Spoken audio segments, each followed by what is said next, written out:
Hi, everyone. I am Josh Woods, Director of Practice Growth here at Lane Gorman Trubitt. Thanks for joining for our final webinar for this Next Level Leadership webinar series. Whether you're a familiar face or joining us for the first time, welcome. Joining us today are two of the best in the business, our own senior financial advisors, Miller Bentley and Josh Orton from LGT Financial Advisors. I'll let them introduce themselves. Miller, Josh, welcome and thanks for being here. Yeah, thank you very much for having us, Josh. Thank you, everybody, for joining us here today. Excited to be here on this final webinar. My name is Miller Bentley, as Josh said, Director and Senior Financial Advisor here at LGT Financial Advisors.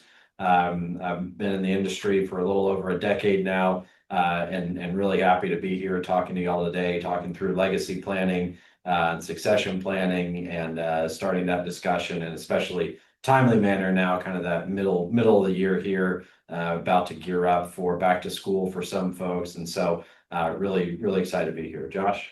Yeah, I'm Josh Orton.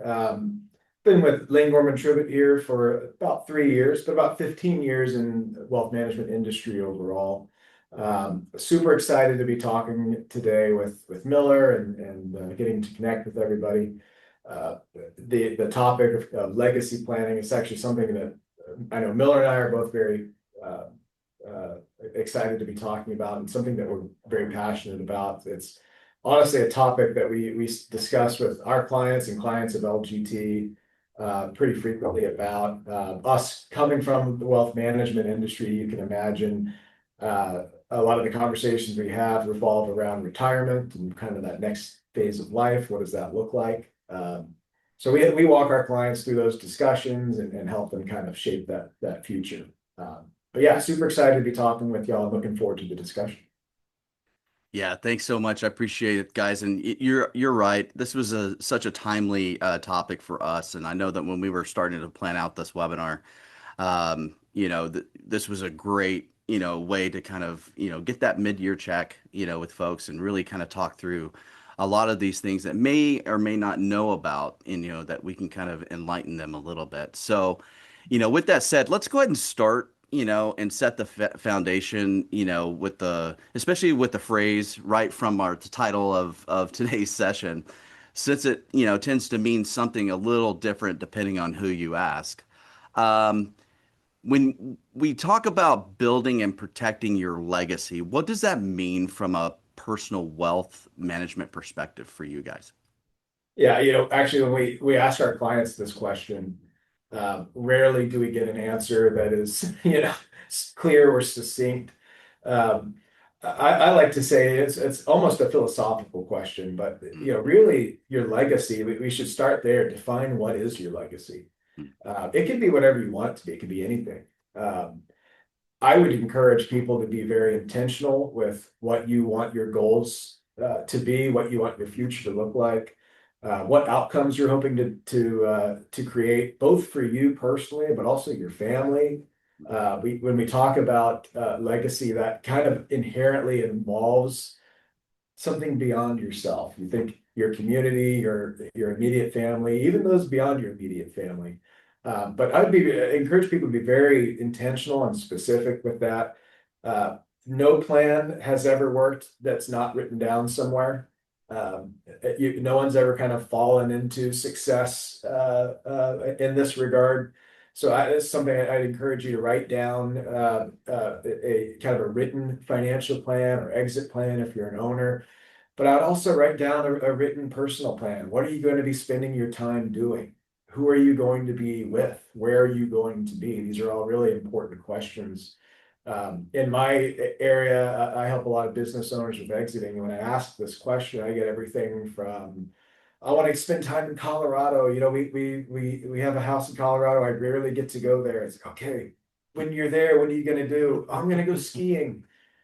Okay, what are you going to do after you ski that first time? I'm going to go skiing again. So, after your 20th day in a row of skiing, what are you going to do? And you're like, oh, I never thought about that. But if you kind of back up and define, what are your family values? What's your mission? What are you trying to accomplish? but also have an open dialogue and communication with your family, and with those around you. You know, these kinds of decisions, your legacy, kind of almost inherently involve a spouse or a loved one, or children, next generation. So incredibly important. But once you've kind of defined what your legacy, what you want that to be, Mhm. start working towards building that. That may mean changing your financial situation. It may mean changing things in your business. It may mean changing things that may be uncomfortable, but really starting to build that. And when I think about protecting your legacy, that's everything from protecting your assets, your intellectual property, your personal property, to limiting your risks with insurance and protections for your estate and everything in between. So kind of a big open-ended answer there, but what about you? Yeah, I think, obviously the question being framed around like personal wealth management perspective. I think taking out the wealth management perspective on that question is saying personal. Strip the money out of it, strip the assets out of it. What do you actually care about? What is your legacy? And framing it in that sense of, okay, what takes up your time? Not necessarily your money that's going to be in these places that's going to start infiltrating things, but what do you care about? What does your family care about? What are those that you want to see that legacy kind of lived on throughout after you've passed away? What does that look like? Kind of that walk down memory lane conversation. Oh, these were the good old days, or this is what I care about. Taking that and using that as kind of framing the conversation, and then plugging that in with those assets that you are either currently working on building up, or you've already built, and now you want to protect that and plug those into that holistic plan. It's really framing it with the clarity and the confidence around that, having some structure around, as you mentioned. I mean, you want to write down your goals. You want to write these things down. You want to make sure that there is a plan in place so that it can be executed on. I think the other thing to consider with this is when we talk about protecting, building, everything as it relates to legacy and succession planning. It is an emotional time. It's an emotional conversation as well as financial.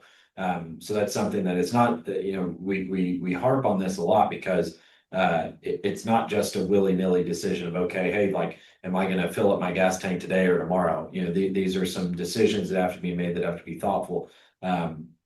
As you build it up, what do I want to do, and when do I want to do this, so that it achieves the goals that myself, that a family, loved ones, things like that, are informed about it, and they kind of know the general structure of how those wishes are supposed to be honored, as the years pass by. So, And not assuming exactly, you're not assuming that they know what they're supposed to do. Oftentimes they don't. yeah, and you assume they know one thing, but it's like the game of telephone. You get by the even the third person in telephone, and they have a different perspective on what the original person said.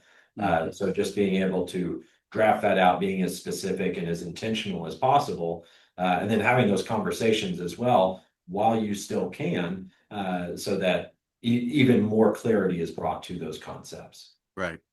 Yeah, because you'll have a bigger impact on your short term and your long term, goals, once you plan those things out. And I think that is a fantastic foundation for, most of what we're going to cover today. When we're talking about the compensation, retirement planning, education funding, ultimately it all connects back to that same idea. What I would like to try and do is start with where this conversation usually begins for, many, of the executives and business owners, and that's compensation planning. Um, so why is compensation planning often one of the first places to look when building that long-term wealth?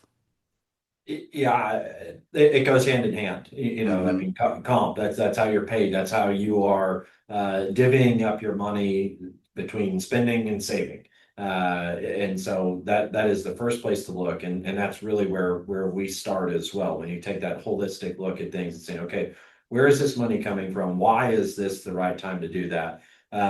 And then also, you start to peel back the layers and uncover what risks are out there, what opportunities are out there.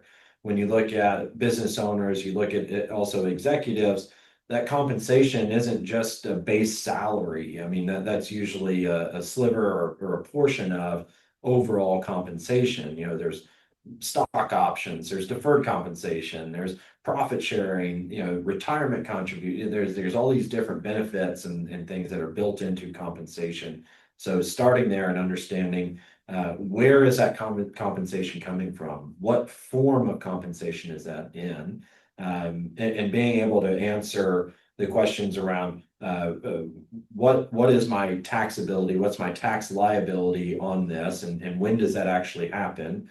What are my risks there? And as well, how much of my legacy and of my financial future relies on these sources of income, and how durable are they as it relates to building that legacy, building your wealth, and as well at the same point in time being able to protect that and then turn that into your legacy at the end of the day. So having a plan, especially when it comes to specifically small business or business owners in general and executives, having a plan in place so that when these maybe stock options come about, the deferred compensation conversations, the bonuses, restricted stock, when those conversations come about, there is already something that you can revert back to and say, okay, this is now happening. Here's what we talked about previously. Here's how we're going to execute on that.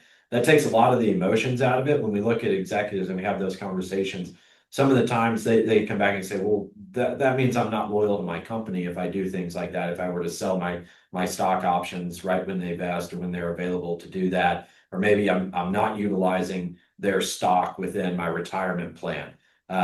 That's not that's not a disloyalty to the company. That is you understanding that for you to be not just the best employee, but the best version of yourself, so that you can sleep at night. You want to take those risks and diversify those, and taking advantage of the opportunities that are out there as it relates specifically to your plan, what it looks like from that compensation all the way through to building your legacy. Well, let's kind of break the compensation down a little bit here and kind of, raise the question about, particular pieces of compensation, that may get a little complicated, for example, like equity grants, deferred compensation, and the like, what are the most common mistakes, executives make with equity compensation, or let's say deferred compensation? Yeah, I'll kick off. Honestly, the biggest one I see is just not having a plan in general. Not really having an idea of what the goals are, and just kind of winging it, to be honest. So the big takeaway is, make sure you have a plan, guys. Right, Josh. Yes. But with that, in a lot of these discussions, there are ways to get favorable tax treatment on this compensation, whether it's deferred, or equity comp.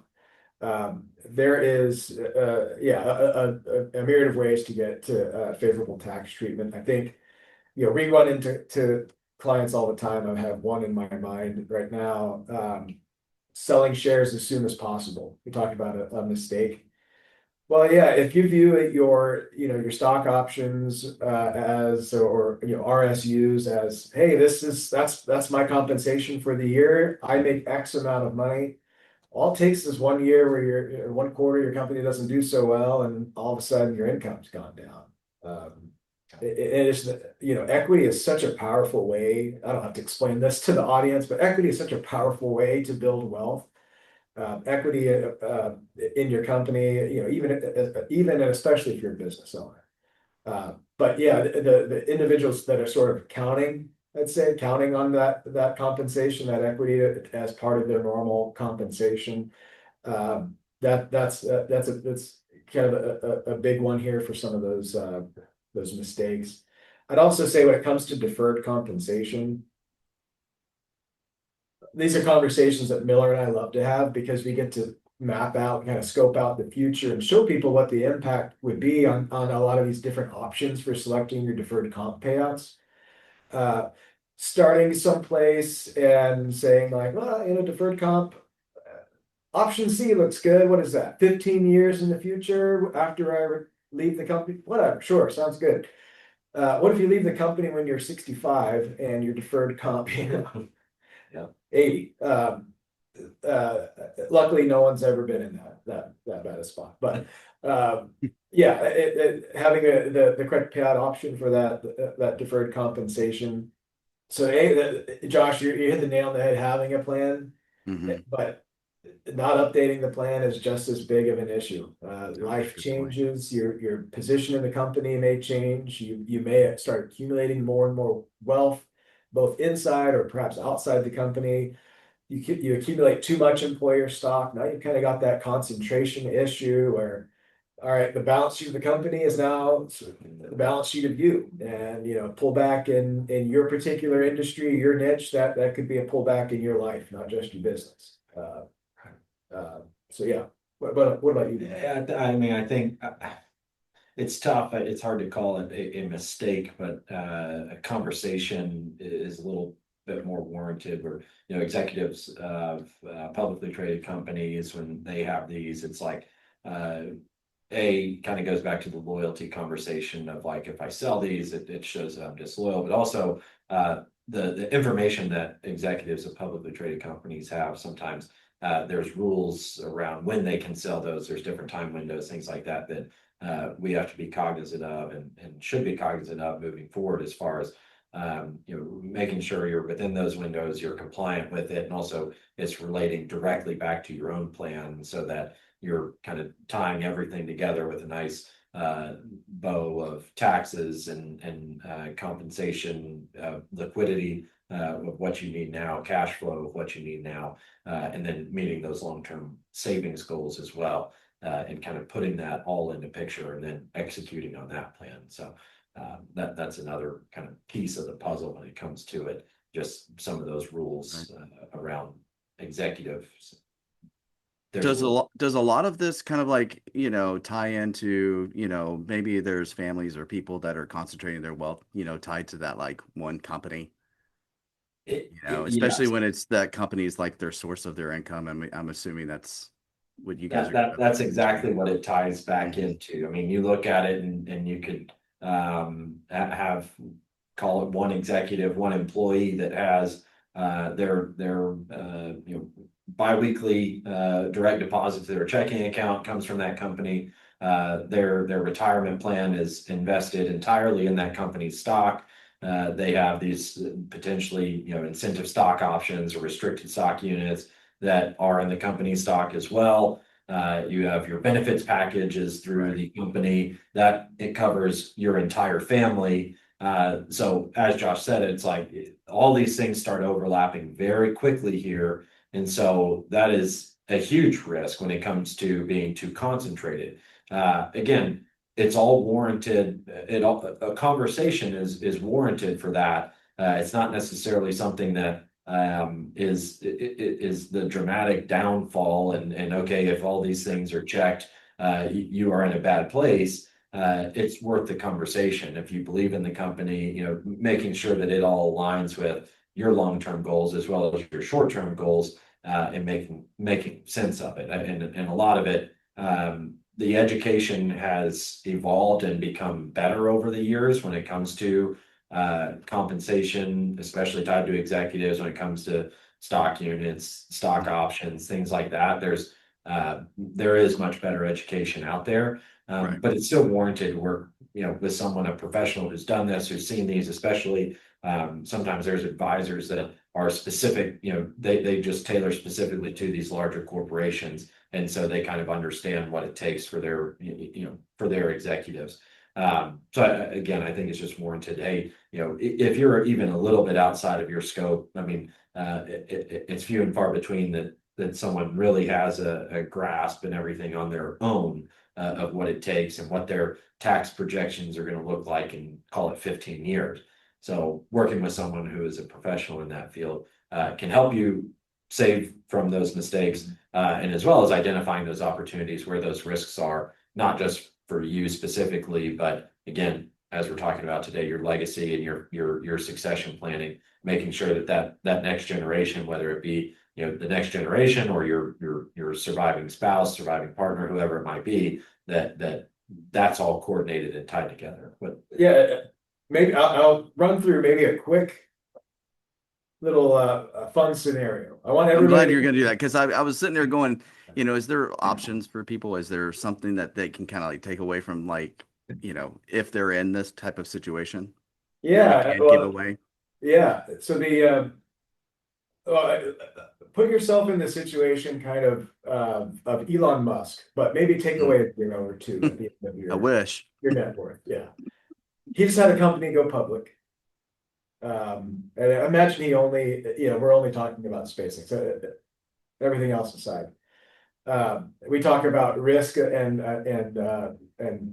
concentration, or really what this is, net worth concentration in your company. Hmm. Imagine he only had that. He goes IPO. What was that, 3 weeks ago, 3 or 4 weeks ago? Stock tops out at what, $210 a share? yeah, 215. 215. What was it trading at this week? 120, Yeah. 130. Mm. Yeah, so we lost like what, 40%? Okay, that's volatility, and we're getting kind of a little bit into the investment realm now, but that's what Miller and I define as volatility. Listen, if you're 40 years old, volatility, like he's a bad example, but us, we're not touching this money for a long time. Volatility is not going to scare me off too much. But now imagine you're 70 years old and your wealth is concentrated in your company that just plummeted 40-45%. That's real risk. You're depending on that money to live. Volatility, I always say, do not conflate volatility with risk. Those are different things. But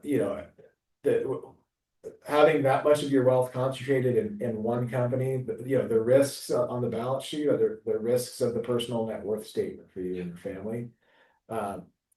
And when you're in a different phase of life, what we're talking about here, someone in their 70s that's maybe taking withdrawals. I mean, that is the ultimate risk is you swipe your card at the store, buying groceries, and it gets declined. That's real risk. Right. Yeah. Running out of money. And so you talk about strategies. What is someone to do? Well, the first thing to do is, I hate to say it again, Josh, but get a plan. Create a plan. Look at all right, if we were to start divesting from this, what's a good timeline? What's the tax treatment going to be on some of this? What's the best way to do? And one of the things that I kind of always say, take some chips off the table. Make some smaller bets. Cash out some. Well, a great way to do that is to start accumulating wealth outside of your business through things like retirement plans, or just taking more distributions from the company. So a lot of things to get into. What a great transition, Josh. I mean, because I want to kind of touch on the retirement planning, especially for owners and executives, and shifting from the compensation to retirement, since for many business owners, the plan they've set up for their company is also the plan they're probably personally relying on down the road. I know when we've had conversations in the past, how do the company sponsored retirement plans fit into, someone's personal legacy planning? Yeah, and believe it or not, we really haven't changed the question from compensation planning because True. cash flow compensation.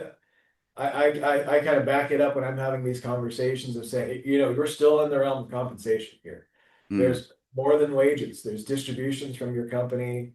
And in this case, qualified retirement plan, contributions, deferrals, profit sharing contributions. I always say that to our clients, we love qualified retirement plans or employer sponsored retirement plans because it's a great way to get some favorable tax treatment now.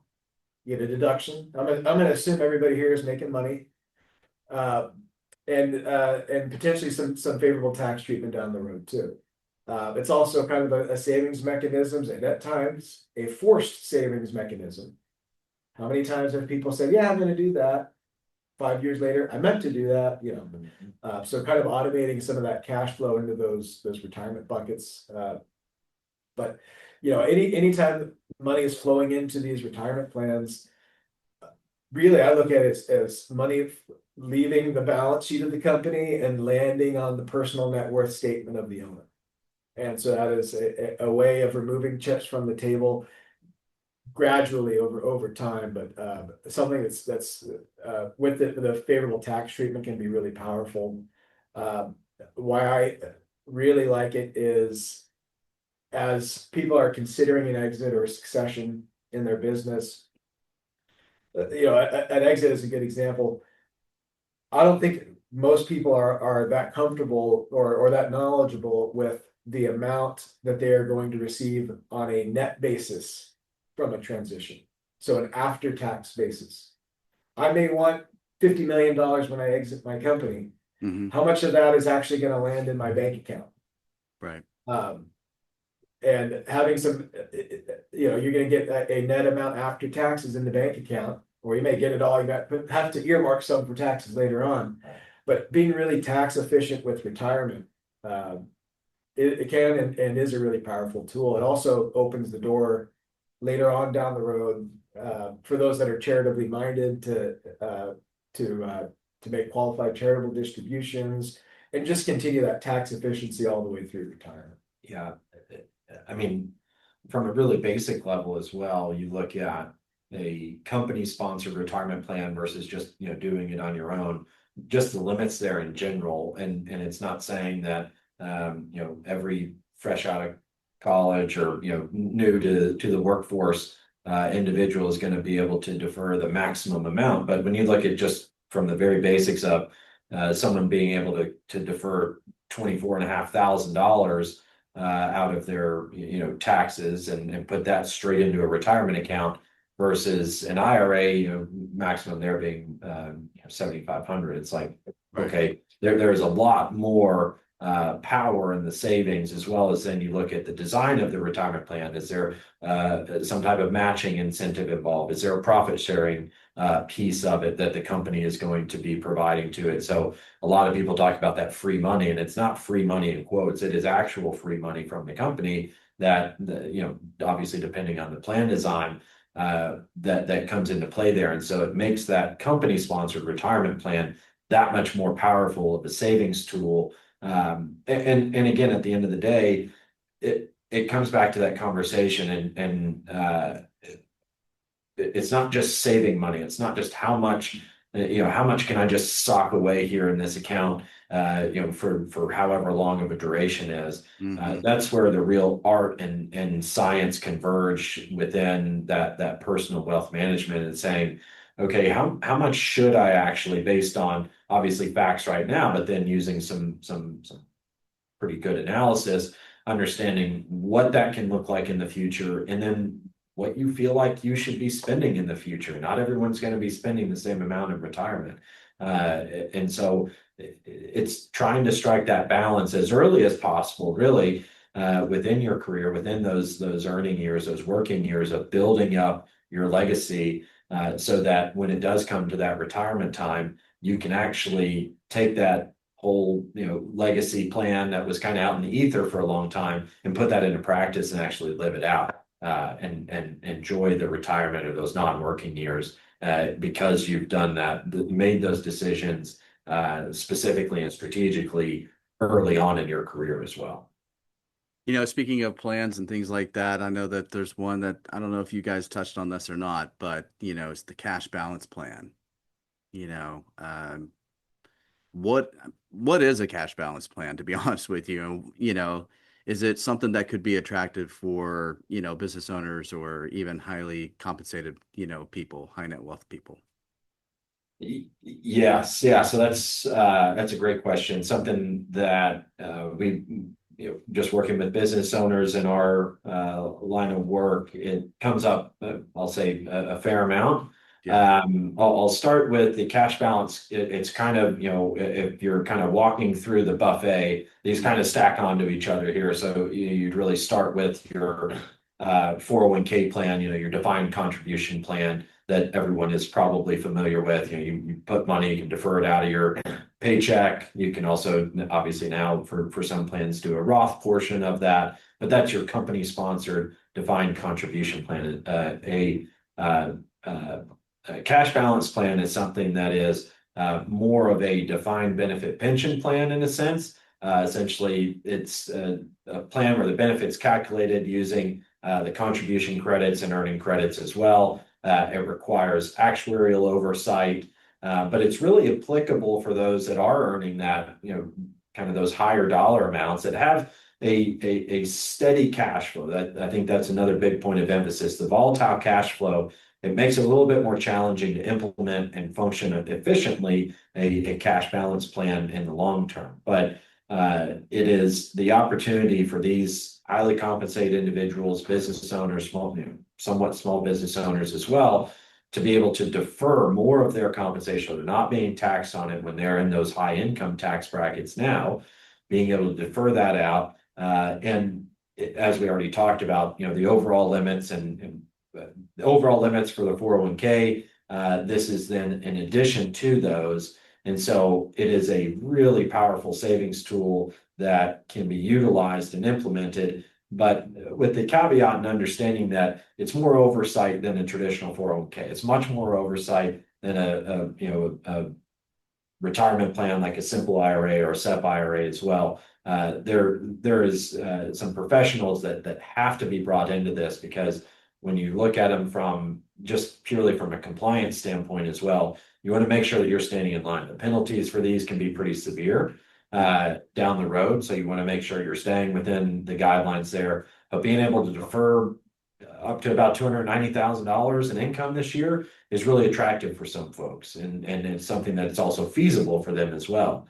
So it's something that we've been talking about, I'd say, a little bit more and more over the past few years. I don't know maybe how much bearing this has, but you look back, I think it was like at the end of the 1990s, I think there was anywhere from 60 to 70 billionaires, and you look at that number now and there's over 900 billionaires in the world. And so not to say that they all have cash balance plans or that that's what they have to do, but there is more and more wealth being owned by individuals, and more higher net wealth as well. So what can you do with that? Are you just going to take that all and eat the tax hit that year? Or can you defer some of that and defer even more of that through a cash balance plan type setup, and make sure that you're taking as much advantage of those tax rules and tax laws as you can? Right. Yeah, Josh, to maybe wrap that up, I like to say a cash balance plan. Picture a traditional pension, Okay. but instead of lifetime payments, it's just a lump sum. Yeah, I get all my money now.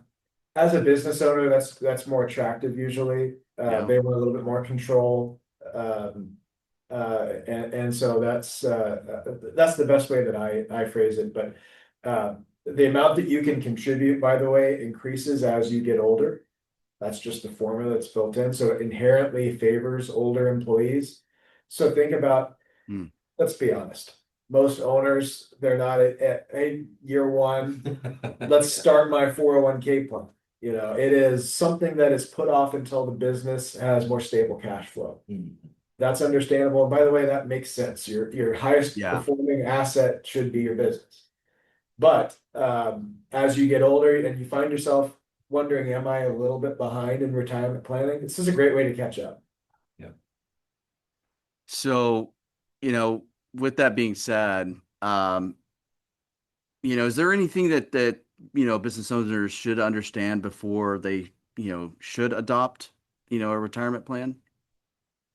Yeah, I was about to say maybe talk to a specialist first or a consultant. I take that a step further and maybe say don't rely solely on ChatGPT right now. That's what I was trying to get at. These are often very complex savings vehicles or retirement vehicles, and the administrative burden varies depending on the type of plan. We talked about there are qualified retirement plans, which are governed by ERISA, which is an employment law, and then there are non-qualified plans, which are not governed by that, have lower administrative responsibilities.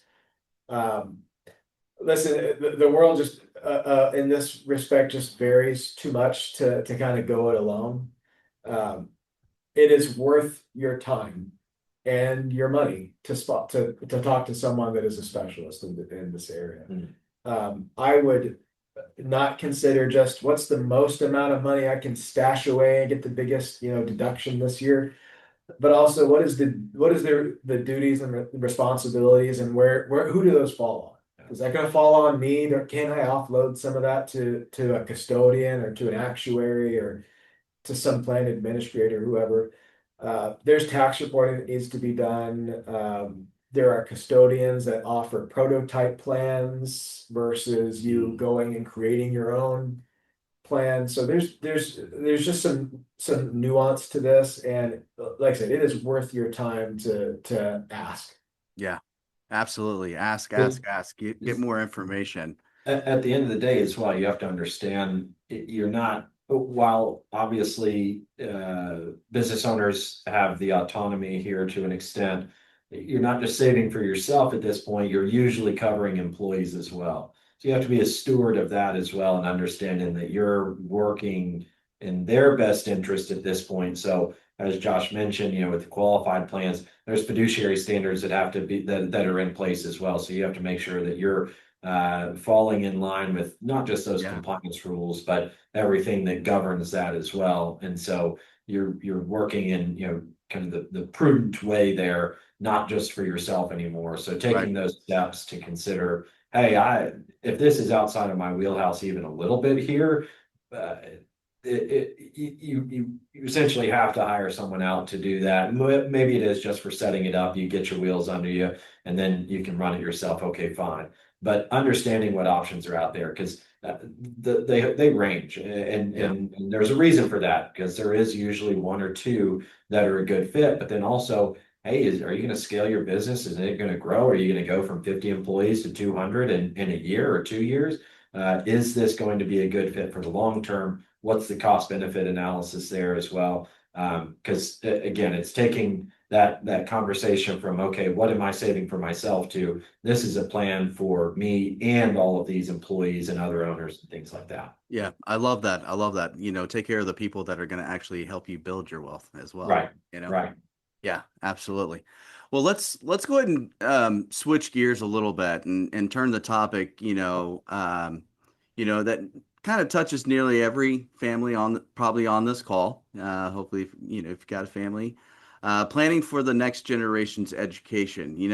I know it was funny. We were talking right before this, and we were talking about, we've got school coming up in the next couple of weeks. A lot of folks going off to college, or maybe there's people that are going into private education. Whatever way we can try and get our kids out the door. It's supposed to be a funny. Nobody laughed. That's cool. All right. But no, seriously. But why is education planning just such an important part of, legacy planning, especially for our high net wealth or, or ultra high net wealth families? Obviously, I think there is maybe a general consensus on this, that we want the younger generations to flourish, to be able to have the resources around them and be supported. And usually that boils down to some form of education.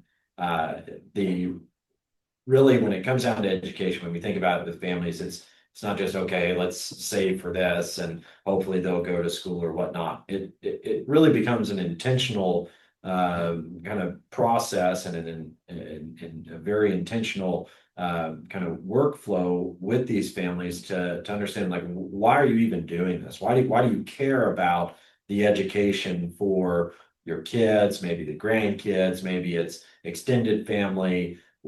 why is that even the case? Is it something where you want them to really go to some private school that's, the private high school, private elementary school, or do you want them to go to some specific post-secondary school? Do you want to support additional education after that, a master's, a doctorate, what have you? Is it just some education experiences that you want to support?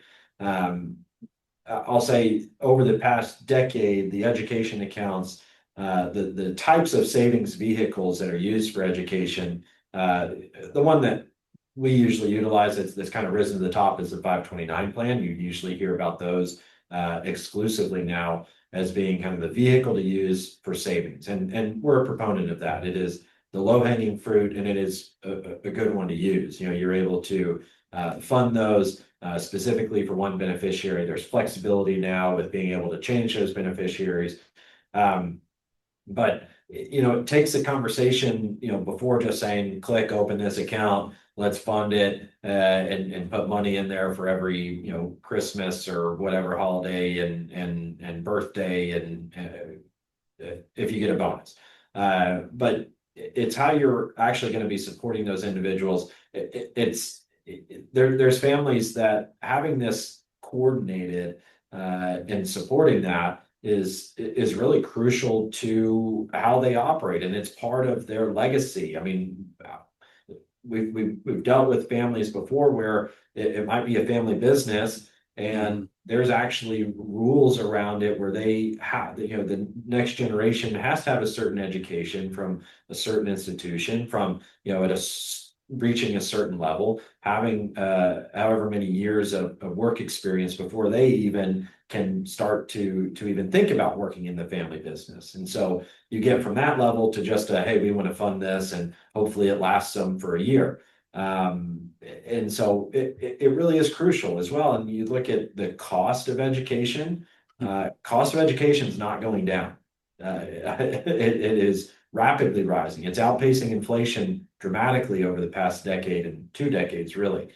That being said, trade schools as well are on the rise. There's things you look as well.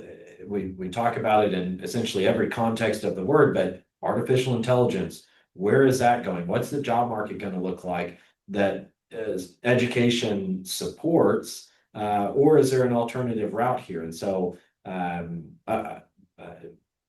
was going to let you talk about like kind of the products, the vehicles, things that you can use to kind of like fund those.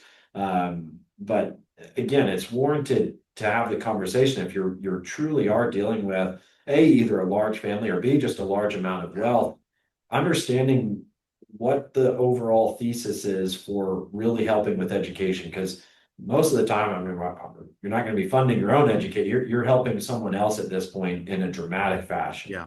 And so are you just going to help that one person, or are there multiple people that need to be included with this? What's the timing of that? And do you want it to last for a couple of generations or a few generations? How is this going to be sustainable? And what does that look like now? And also after you've passed away, how is this going to be continued? Yeah. I love how you kind of brought up the two, big ones that are people are trying to decide on it, especially like for me, I have one that just finished college, and I've got one that's, future college is still a few years away, but, with rising,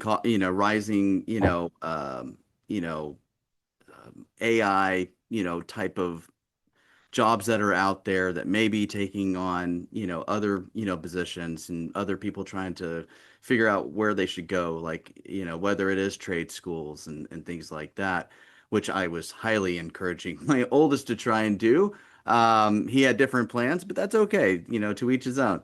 But, talk about some of those tools, that families, should consider for education funding, if they are trying to decide on which one they should be using.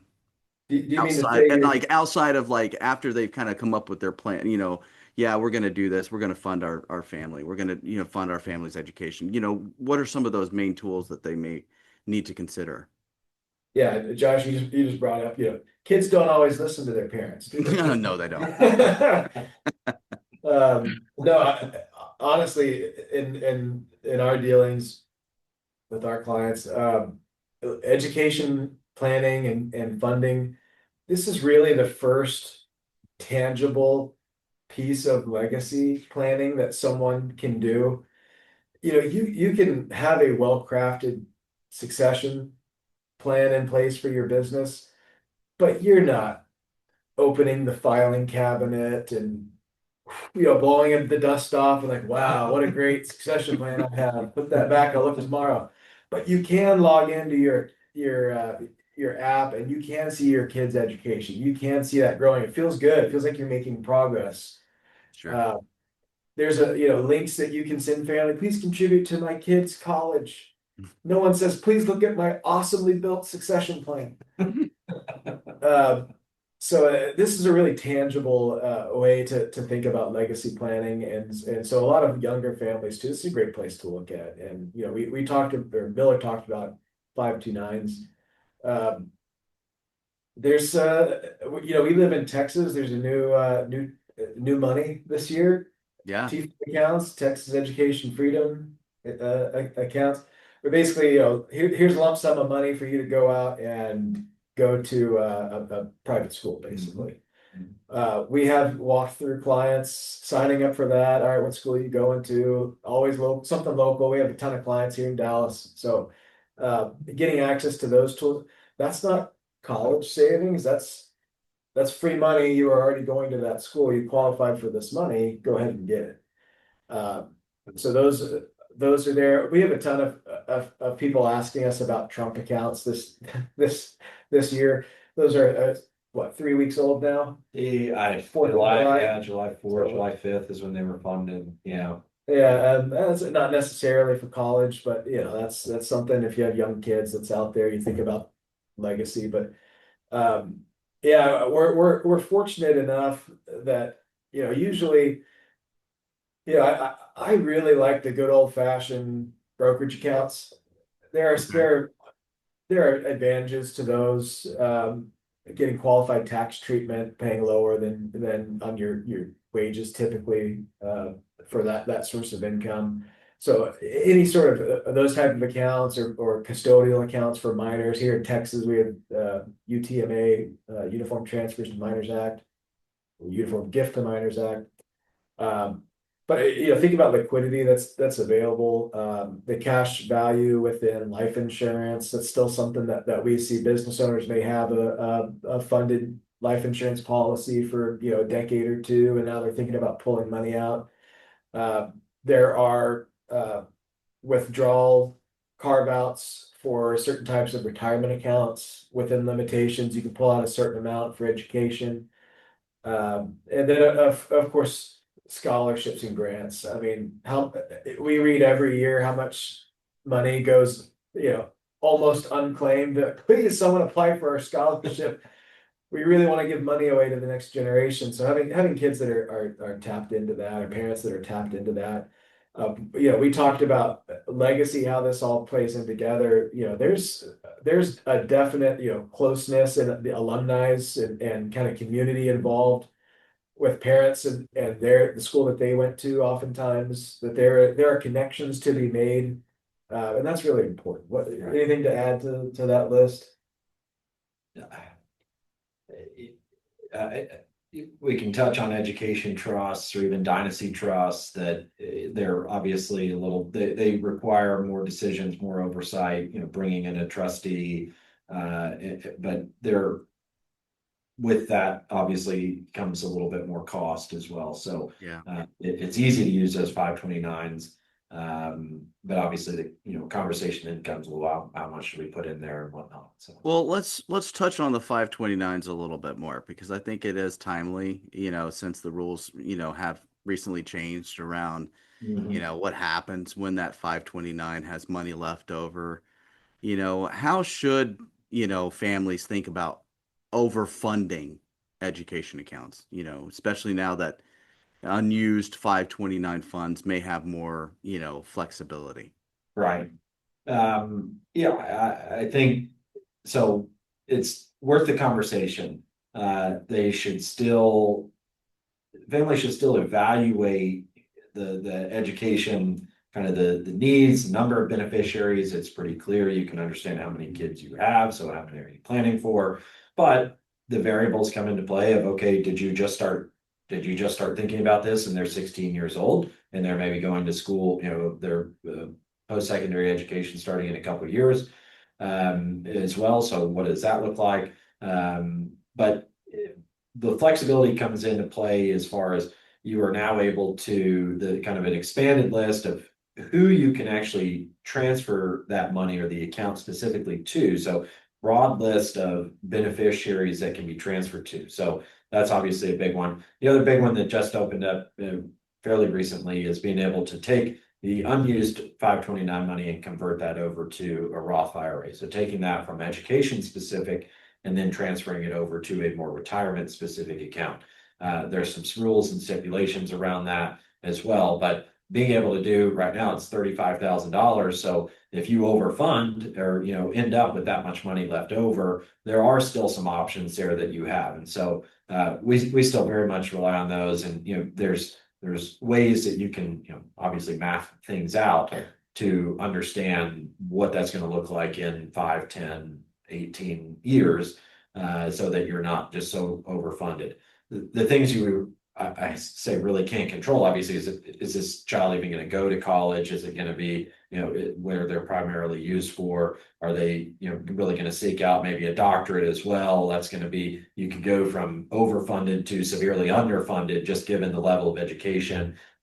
Scholarships as well are a big variable, although there's even flexibility there within the 529 accounts to be able to use those in coordination with scholarships. So overfunding is still a conversation to have. The rule changes somewhat recently have given some more flexibility to them.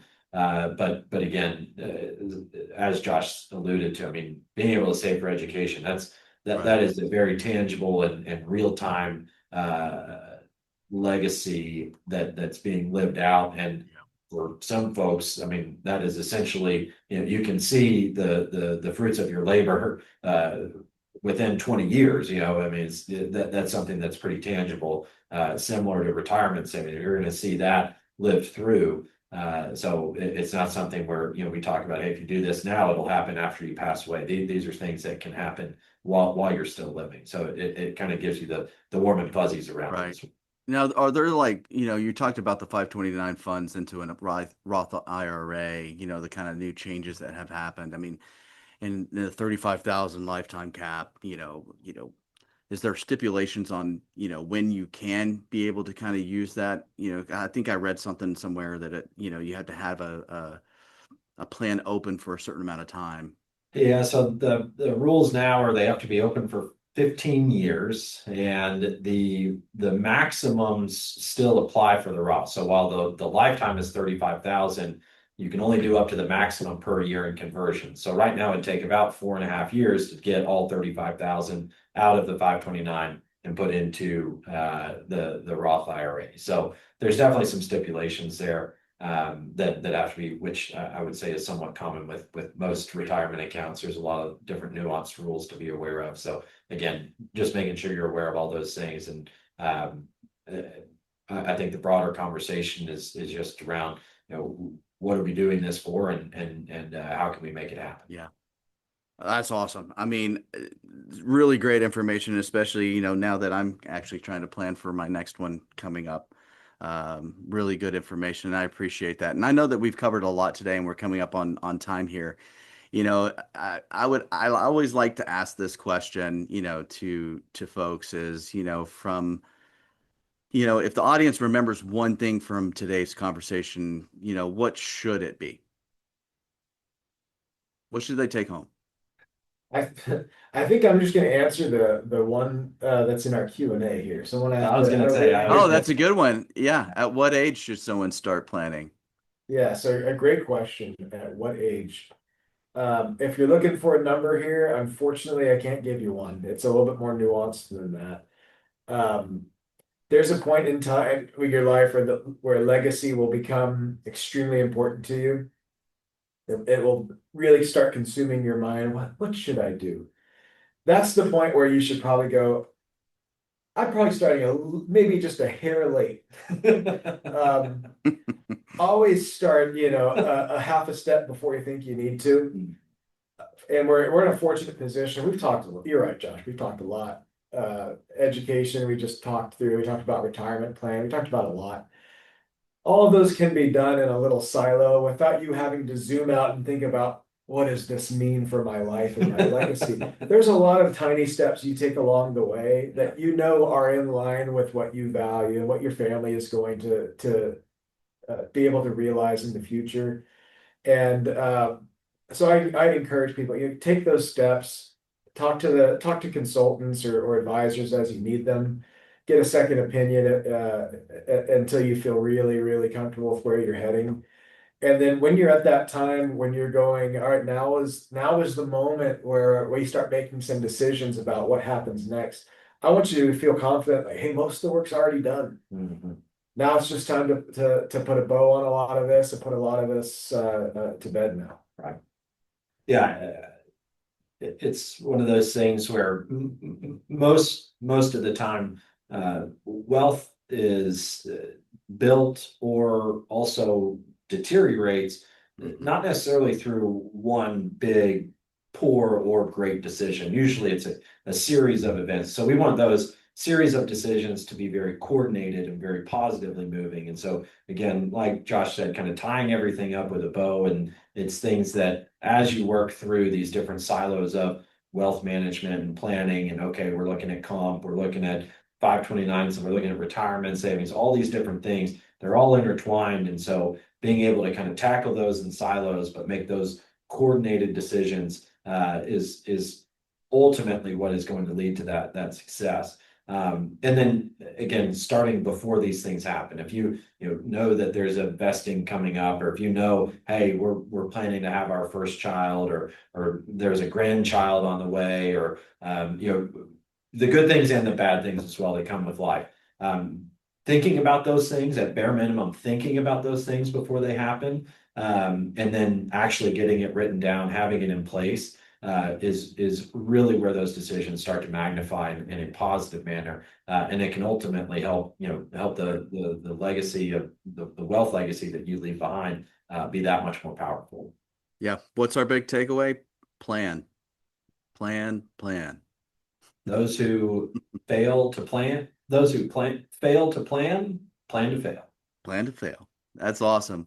Well, we're coming up on time. Miller, Josh, thank you both for taking the time today and walking us through all of this. I mean, there is so much that you guys were able to kind of cover, and I thoroughly appreciate that. And I think everyone, hopefully, on this call is going to be walking away with something that they actually use or even think about and start that plan.